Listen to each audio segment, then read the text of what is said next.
the Honey Queen. It's fall time for cinnamon rolls. They're perfect for conference time. Football, I just got home from Hinman Elementary's flag football. We're still undefeated, awesome. Football weather, this goes great with chili, any of those things.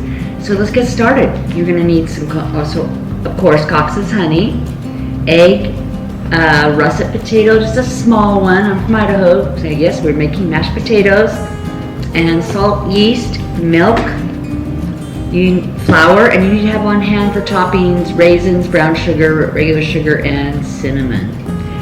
First step is to make this into a mashed potato instantly. And there we go. We're going to add, first off, our hot milk, which is half a cup plus 1 tablespoon. Then we're going to add our potatoes, which is half a cup. Our yeast, which is 1 tablespoon. And then to help this start activating, we're going to add 3/4 a tablespoon of Cox's honey. Blend well. You will add 1/8 cup of warm water.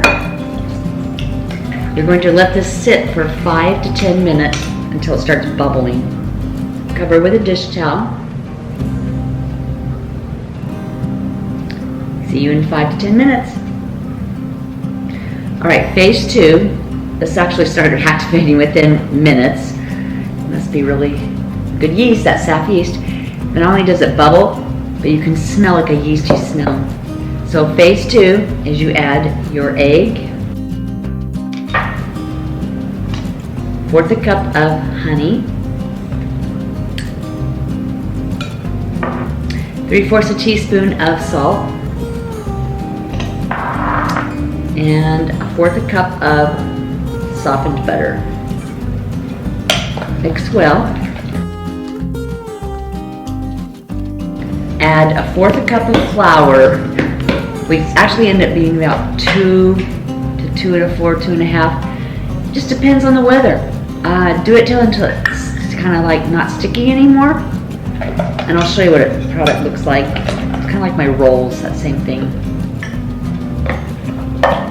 So add 1/4. Keep track, that's 1. And stir. And keep doing that until it's not sticky anymore. You know you won't add more than 2 1/2 cups.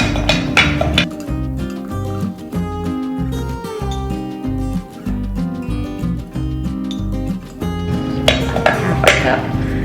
Come on, my students. Keep adding these 1/4 cup, 1/4 cup, half a cup. Keep track. There's a good question, good math question. How many 1/4 cups are in 2 1/2 cups? Okay, put your comment below. Okay, we're up to 8, and it's almost getting there. It's still a little sticky. See how it's sticking on my fingers? This is 9. That was the answer. 9. I might have to add 1 more depending on the weather, how it gets, but it looks like this is going to be 9.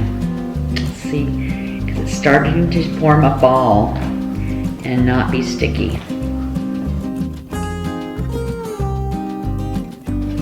Yep, I think we're there. 2 1/4, nice. I'm going to the next phase, I'm going to spray this bowl, and then I'll put the dough in here and cover it with a towel. Let it set for an hour. This is so it's not sticky. Sometimes you have to add more and sometimes it's less, just depends. Put it in this bowl. And then you spray the top and cover it with a dish towel. And you're gonna check on it in like, I don't know, usually about an hour. Don't put it in a drafty spot. I like to put mine where it's a little warm. Back to the next phase.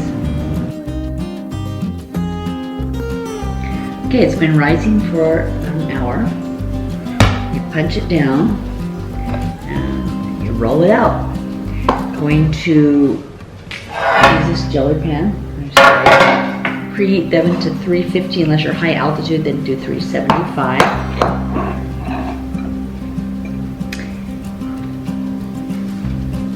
So listen to a rectangle. You spread on the butter. This is all softened. Preheat your oven to 350. Spray your pan. You can use a glass pan if you want. And then I have some sugar secrets here because I don't use sugar a lot. I think I go through 10 pounds in a year, and it's only because it's recipes I don't use any. But you can put sugar on here and cinnamon. I just happen to mix them, so I just sprinkle it on. And then you can add brown sugar. Now, another secret, mine went hard because I don't use it that often. So you can put it in the microwave in a glass pan, put a wet paper towel on top and microwave it 20 seconds. And if it is soft enough, then it's okay. If not, for 20, not more than 20 more seconds, you don't want to burn it. So I've got some of that right here, and then you can put raisins. So that's your choice. All optional. As hard as a rock, and now it's not. So raisins, they're option. You just happen to really like raisins. All right, so that's done. You roll it up like a log. I think it's about like half a cup, maybe of sugar, maybe a fourth a cup of brown sugar, cinnamon, just to your liking. After you roll this up like a log, you're going to cut it in coin sizes. It's still raising. That's good yeast. That is dang good yeast. What I usually do is take it and cut it in half.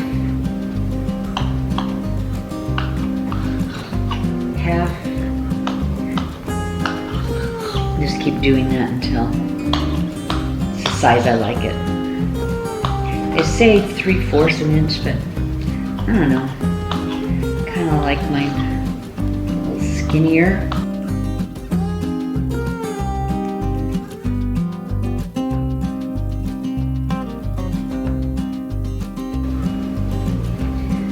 All right. So I tucked them all in. I fit them.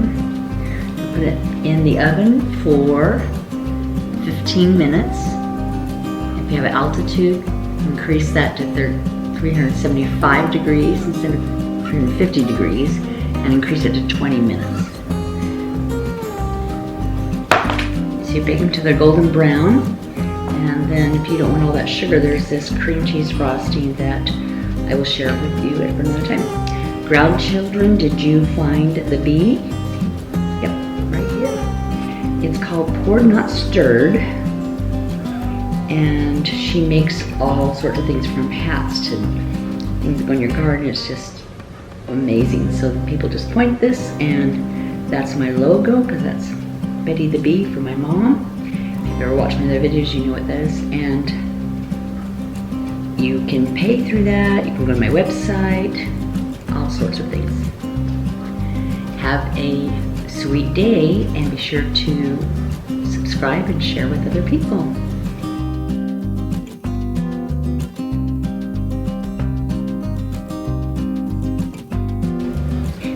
It's pretty good, huh? Shout out to my cousin Julie. She got tired of my old pot pads. She actually engraved those. There you go. You could smell these when they were cooking. You could smell when they were growing big too.